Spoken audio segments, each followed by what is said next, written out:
gauche, William T. Sur pas mal de sujets, il a réussi à évoluer et à prendre la mesure du pays. Je pense notamment sur la question des Gilets jaunes, où juste après après la révolte des Gilets jaunes, il fait le quoi qu'il en coûte. Il est davantage un président protecteur que le président libéral, social-démocrate, rocardien qu'il était en 2017. Et il a fait quelques évolutions. Seulement, sur beaucoup de sujets, Emmanuel Macron reste de gauche, en fait.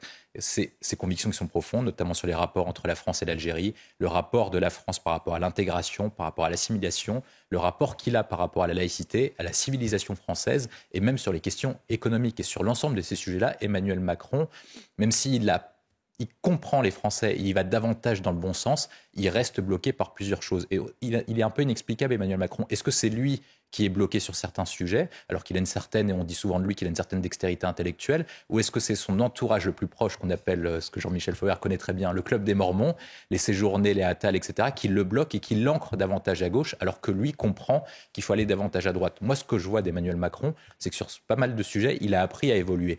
Et ce qu'on lui demande maintenant à Emmanuel Macron, c'est de d'une part, prendre conscience que le pays n'est plus le même que lorsqu'il avait commencé à préparer sa candidature dans son livre Révolution en 2016-2017. C'est-à-dire que maintenant, il y a les gilets jaunes, il y a les classes moyennes et les classes populaires qui se révoltent très fortement. Et on le voit sur la question de l'énergie et sur la question des pénuries d'essence. Et ensuite, après, le monde dans lequel il a été élu en 2016-2017 n'est plus le même qu'aujourd'hui. On voit maintenant qu'on a le retour des grands empires. Xi Jinping est confirmé pour un 3e mandat. Et c'est vraisemblablement l'homme le plus puissant du monde qui a des ambitions d'hégémonie mondiale. Vraisemblablement, Boris Johnson pourrait revenir au Royaume-Uni et Donald Trump pourrait également signer un retour aux États-Unis. Donc le monde dans lequel il évolue est beaucoup plus conflictuel. On a un retour des vieux empires avec Poutine, avec l'ayatollah Khamenei en Iran, on a Erdogan aussi. Et est-ce qu'Emmanuel Macron est capable d'évoluer pour se rapprocher de plus en plus de De Gaulle que de Mitterrand? C'est ce qu'on lui demande tous. Hâte des Français. Et là, pour l'instant, ce n'est pas convaincant. Moi, je vais être très simple et, comme d'habitude, assez direct. C'est-à-dire que si Emmanuel Macron passe sous la barre durablement des 33%, son quinquennat est terminé et le macronisme sera terminé. Quand vous avez moins de 33% de cote de popularité, c'est ce qui était arrivé à François Hollande, c'est-à-dire que vous avez 2 personnes contre vous à chacun de vos argumentations. C'est-à-dire que si moi j'étais macroniste, j'aurais ces 2 personnes-là en face de moi et donc du coup vous arrêtez de défendre Emmanuel Macron et c'est ce qui avait conduit durablement à la chute de François Hollande. Donc il faut qu'Emmanuel Macron rectifie le tir. Je pense que Nicolas Sarkozy s'exprime en ce jour-là spécifiquement parce qu'Emmanuel Macron est au plus bas, dans la mesure où il doit faire face aux pénuries d'essence, il doit faire face à la chienlit dans la rue, il doit faire face aux grévistes, à une opposition à l'Assemblée nationale, il doit sortir son 49.3, à des difficultés au niveau service international. commandé. Vous pensez qu'il est en service commandé? Il donne un conseil amical en tant qu'ancien président de la République, qui peuvent parler d'égal à égal comme ils ont tous les deux été chefs de l'État et que Emmanuel Macron occupe le poste, en disant je te soutiens, rectifie le tir, si par cas tu veux te sauver ton mandat et tu veux avoir un avenir politique. Parce que sur l'ensemble des sujets, Emmanuel Macron, même si je trouve qu'en fait il y a eu 2 moments. Il y a eu le moment juste après, il a été réélu, où c'était catastrophique jusqu'aux élections législatives. Ensuite, il rectifie le tir après les élections législatives et ça va un peu mieux jusqu'à septembre. Et ensuite, c'est beaucoup plus difficile. Je pense qu'Emmanuel Macron est dans une position compliquée parce qu'il ne s'attendait pas à avoir une majorité relative à l'Assemblée nationale. Le seul moyen pour lui, c'est qu'il a à peu près 2 solutions. Soit il fait des négociations au cas par cas, et dans ce cas-là, il est embourbé jusqu'à la fin de son quinquennat. Soit par cas, il reprend la main et il décide d'imposer ses thèmes, comme il l'a fait sur la question des retraites, pour obliger les oppositions à voter en faveur de ses projets, comme sur l'immigration, etc. Et c'est là le sujet essentiel. Et le seul moyen pour lui de pouvoir imposer ces thèmes, c'est de pouvoir obliger les électeurs et les députés de droite à voter pour lui sur des sujets précis. Est-ce que les députés de droite pourront voter contre lui sur la réforme des retraites? Non, ils ne pourront pas, sinon ils ne pourront pas retourner devant les électeurs. Est-ce que s'il propose un projet très dur sur l'immigration, est-ce que les députés de droite pourront se regarder dans la glace en disant on vote contre, on est contre le projet d'Emmanuel Macron sur l'immigration? Et c'est ça ce que lui conseille Nicolas Sarkozy, c'est de lui dire va à droite toutes, les députés LR seront obligés de voter pour toi. Maintenant, c'est toi qui dois reprendre ton destin en main si tu veux sauver ton quinquennat et ton avenir politique. Et il lui propose aussi d'asseoir, on va en parler. Évidemment. En 2 mots, parce que j'aimerais qu'on avance sur un autre sujet également. Il l'a, mais pas en fonction de lui, c'est en fonction d'événements extérieurs comme la crise sanitaire ou comme la guerre en Ukraine qui lui permettent de remonter sa cote de popularité.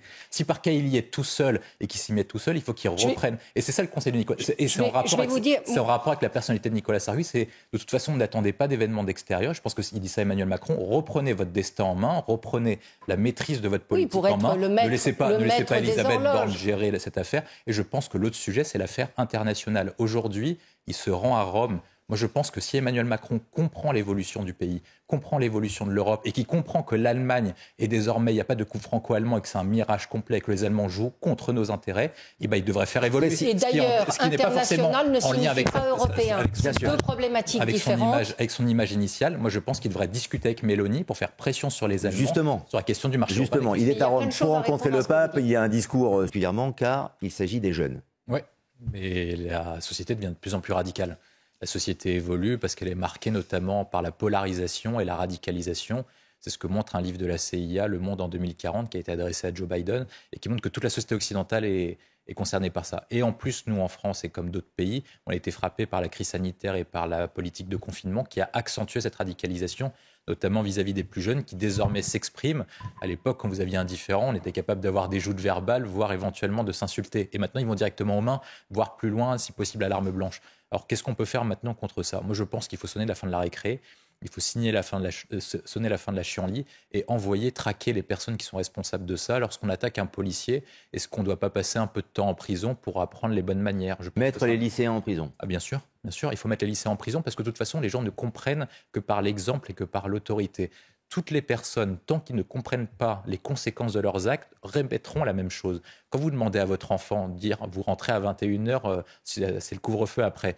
S'il commence à rentrer la première fois à 21h30, voire à 22h30, vous ne sifflez pas la fin de la récré, il refera pareil la fois d'après. Et donc le sujet essentiel, c'est de montrer l'exemple par les sanctions. Jean-Michel parlait tout à l'heure de la question de la justice. Le point essentiel, c'est d'attraper les gens qui sont responsables de ça, ensuite de leur faire mettre un séjour, même un mois, même 2-3 semaines en prison, je pense que ça leur fera du bien. Et une fois qu'ils sortiront de là, je pense qu'ils se comporteront autrement parce qu'une fois qu'ils leurs collègues, parce qu'il y en a qui font ça pour un phénomène de bande, ils se disent tiens, la bande suit, donc moi pour m'intégrer dans la bande, je vais faire pareil que mes collègues pour essayer d'être le plus malin et de gagner le concours de popularité sur TikTok et avoir le plus de likes sur la vidéo, ils tapent le plus de pompiers ou de policiers. Et ils arrêteront dans la mesure où ça leur coûtera plus cher que ce que ça leur apporte. Donc du coup, c'est à la justice française. C'est le serpent qui se mord la queue, mais comment voulez-vous, même les policiers ne peuvent pas riposter, ne peuvent pas réagir. C'est normal, c'est ce que disait Jean-Michel. C'est qu'en fait, ils ne peuvent pas riposter dans la mesure où ce qui se passe... Non, mais là, ils ne peuvent pas se défendre. Ils sont 4 et les autres sont 100. Comment voulez-vous riposter ? Je vais prendre l'illustration. Je ne dis pas qu'il faut aller vers ça. Mais ça veut dire que quand vous êtes aux États-Unis, quand vous êtes entouré par 100 personnes, ils ont le droit de sortir leur arme. Et au moins, ils peuvent mettre les personnes en joue. En France, vous n'avez pas le droit, vu qu'il y a la question de la proportionnalité. C'est-à-dire que si quelqu'un vous affronte à la main, les policiers n'ont pas le droit de sortir une matraque, il faut qu'ils répondent à la main. C'est la question de la proportionnalité. C'est pour ça qu'ils ne le font pas, dans la mesure où, si par cas ils ripostaient, ou si par cas ils blessaient quelqu'un, leur carrière serait finie, on mettrait leur nom à la télé, on dirait la police tue, etc. Justice pour X, et vous aurez la France insoumise qui ferait des manifestations avec des t-shirts justice pour tatata, et en disant que la police est raciste ou je ne sais pas quoi. C'est ça qui se passe concrètement, et les policiers préfèrent prendre des coups, voire même se faire humilier, plutôt que de mettre leur famille, leur carrière en danger. Le sujet essentiel, c'est de pouvoir se défendre nous-mêmes. C'est-à-dire que si les policiers doivent intervenir, il faut qu'ils soient en capacité de pouvoir riposter ou à minima de pouvoir se faire respecter. Et tant qu'on ne sera pas dans cette situation, la police sera toujours pareil.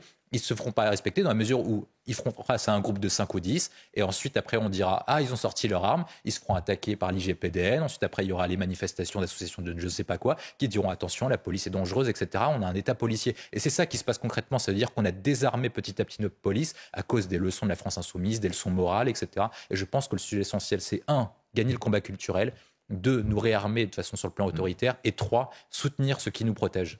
Et le problème du quotidien, William T. Et notamment, ça a été dit dans le sujet, la guerre en Ukraine, qui a bon dos parfois. Est-ce que c'est la seule responsable ? Ça a bon dos. La guerre en Ukraine a provoqué une augmentation de l'inflation sur quoi ? Sur les énergies fossiles, gaz et pétrole. Est-ce que ça explique la montée des prix sur les pâtes ? Pourquoi est-ce que l'Ukraine... Sur la fabrication, peut-être, sur l'énergie le sujet n'est pas celui-là. Le blé notamment. Non, mais le sujet essentiel, c'est qu'on a des dirigeants qui sont bêtes, qui n'ont rien compris à ce qui se passait. Vous aviez une crise sanitaire qui était systémique, qui a touché tous les pays en même temps. Et ensuite, après, vous avez tous les pays qui ont redémarré en même temps, dans la mesure où c'était une crise avec les mêmes vagues de confinement et de virus. Donc, quand tout le monde a décidé de sortir, qu'est-ce qui s'est passé ? Ils ont décidé de consommer en même temps. Donc, en fait, la demande a surpassé l'offre, c'est-à-dire la production. Et c'est ça le sujet essentiel. Et il n'y a aucun dirigeant en Europe qui s'est dit « Ah bah tiens, on va tous ressortir en même temps, donc les gens vont se mettre à plus reconsommer. Donc, il faut mettre une stratégie nationale de production, une stratégie européenne de production pour mettre autant de produits en circulation qu'il y a de demandes. » Et c'est pour ça qu'on a des dirigeants qui sont complètement neuneux, et c'est ce qui se passe en Angleterre. D'ailleurs, elle a tenu 44 jours, la Madame Truss. Ensuite, les dirigeants européens ont fait n'importe quoi, et c'est pour ça qu'ils sautent petit à petit, et c'est pour ça que Didier Lallemand dit qu'il y a un climat de violence important. Parce que c'est pas le petit Jean, le petit Français ou la petite Française qui va pouvoir sauver la situation, c'est les gouvernements qui doivent reprendre la situation en main. On ne va pas accabler la France parce que la France s'en sort mieux que ses voisins. Mais malgré tout, on peut déplorer que face à ça, face aux grandes mutations que nous traversons au niveau économique, au niveau géopolitique, au niveau énergétique, il n'est pas un sur 27 pays qui s'est dit tiens, on va mettre en place une stratégie, on va pousser une stratégie qui est commune. On ne sait pas que, par exemple, sur la question énergétique, les prix vont exploser à cause de l'inflation et du fait que les prix de l'électricité sont indexés sur le gaz. Il n'y en a pas un qui a dit ah bah tiens, il faudrait peut-être les indexer parce qu'à cause de la guerre en Ukraine, les tarifs du gaz vont monter, donc du coup, les factures d'électricité vont exploser. Il n'y en a pas un qui s'est dit ça. Sur la question des pénuries, il n'y en a pas un qui s'est dit ah bah tiens, on a la politique agricole commune, peut-être qu'un an avant la fin de la crise sanitaire, on va faire redémarrer certaines parties de production pour se permettre d'être souverain sur le blé et sur certaines matières premières. Il n'y en a pas un qui s'est dit ah bah tiens, s'il y a une guerre en Ukraine, on va commencer à trouver des stratégies de diversification différentes sur la matière énergétique. Et vous allez me dire qu'ensuite après, oui, tout va bien. Oui, effectivement, on peut dire que le gouvernement... Tout va bien, pas tant que ça, apparemment. Le prix va pas bien. Et je pense que c'est ça le sujet essentiel, c'est que les Français savent, et les peuples européens le savent, que cette crise est durable, que la guerre en Ukraine ne va pas s'arrêter dans 3-4 jours, et que par conséquent, il nous faut une stratégie. Est-ce que vous avez entendu un cap ? Est-ce que vous avez entendu un cap sur une stratégie de sortie de crise pour permettre de faire en sorte que l'inflation... colmater les brèches. Non, on fait que colmater les brèches, et je pense que le sujet essentiel, c'est de comprendre où est l'inflation. L'inflation provient du fait qu'il y ait plus de demandes, qu'il y ait des produits en circulation. Donc, comme vous partez de ce constat-là, vous avez deux solutions. Soit vous augmentez les salaires des salariés pour que l'augmentation des salaires colle avec l'inflation et vous dégradez la compétitivité économique. Et l'autre sujet, soit vous faites en sorte d'augmenter la production pour qu'il y ait plus de produits en circulation et que l'offre colle à la demande. Oui. Et bizarrement, je ne sais pas si c'est que moi, mais j'ai entendu aucune stratégie de production localiser en Europe ou en France, notamment quand on parle des Français. C'est le sujet qu'on avait parlé au début de la crise sanitaire et personne n'a vu le début. On en parlera d'ailleurs. C'est à peu près la même chose, William T. C'est le sujet essentiel. Emmanuel Macron a fait un discours dit de la Sorbonne en 2017. En 2017, il a parlé de souveraineté européenne, de souvenir. Peut-être que la guerre en Ukraine a de l'impact sur l'agriculture, mais l'Ukraine ne fait pas partie de l'Union européenne. Donc si on voulait être souverain sur le plan agricole, on ne comptait pas sur l'Ukraine, sur les importations. Si on voulait être indépendant et autosuffisant en autarcie. Non, mais en matière d'économie, on regarde la balance commerciale. Le deuxième point, c'est que l'Europe a mutualisé une partie des politiques agricoles avec la PAC. Est-ce que la PAC a rendu la France plus souveraine sur le plan agricole ou est-ce que ça l'a affaibli ? Politique agricole commune. Non, c'est 25% du revenu des agriculteurs. Avant que la France n'entre dans le système de la PAC, on s'en sortait mieux qu'après. Jean-Michel Fauvergue. Ensuite, après, sur la question agricole, il y avait une question de cohérence. J'ai entendu Ursula von der Leyen et Emmanuel Macron dire qu'il fallait soutenir l'Afrique. On sait qu'il y a des problèmes de famine en Afrique. Donc si par cas on doit soutenir l'Afrique sur le plan agricole, il faut que l'Union européenne et la France produisent plus que ce qu'elles consomment, et ce qui n'est pas le cas actuellement. Jean-Michel Fauvergue. Oui, William T. Là, il y a 4 nouvelles voitures électriques qui arrivent sur le marché français. On ne les connaissait pas il y a encore 15 jours.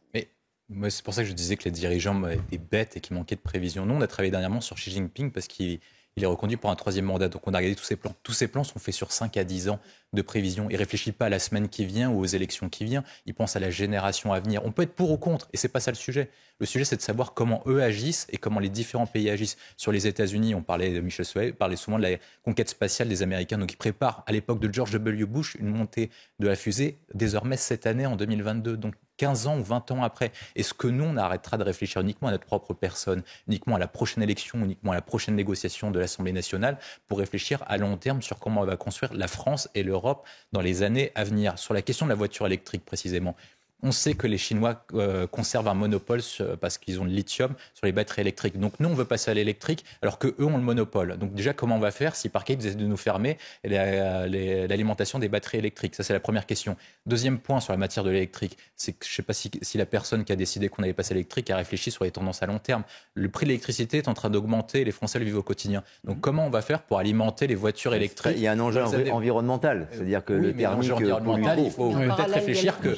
Parce qu'on parlait Didier Lallemand disait que la France était subie à des violences. Il faut peut-être réfléchir sur le fait qu'il y a 3-4 ans, des gens ont manifesté sur le prix du carburant. Alors si par cas on leur dit mettez-vous à la voiture électrique, ils doivent payer des montants faramineux sur un sujet essentiel, et ils ne pourront pas y aller. Et enfin, il y a un 3e sujet, c'est la question essentielle, c'est est-ce qu'il ne faut pas passer à l'étape d'après ? C'est-à-dire qu'à chaque fois, on se bat avec les Chinois qui sont meilleurs que nous, alors qu'on a déjà perdu la bataille. Et en plus, moi je rajouterai un dernier point parce que ça m'est vraiment important, c'est qu'il faut arrêter de suivre ceux qui nous coulent, notamment les Allemands. Parce que Angela Merkel, elle disait décidé de faire un accord de libre-échange avec la Chine, notamment sur la question, pour vendre des bagnoles allemandes en Chine, alors que son marché va être explosé par les Chinois. Je viens de dire bien fait pour elle et bien fait pour les Allemands. Et sur les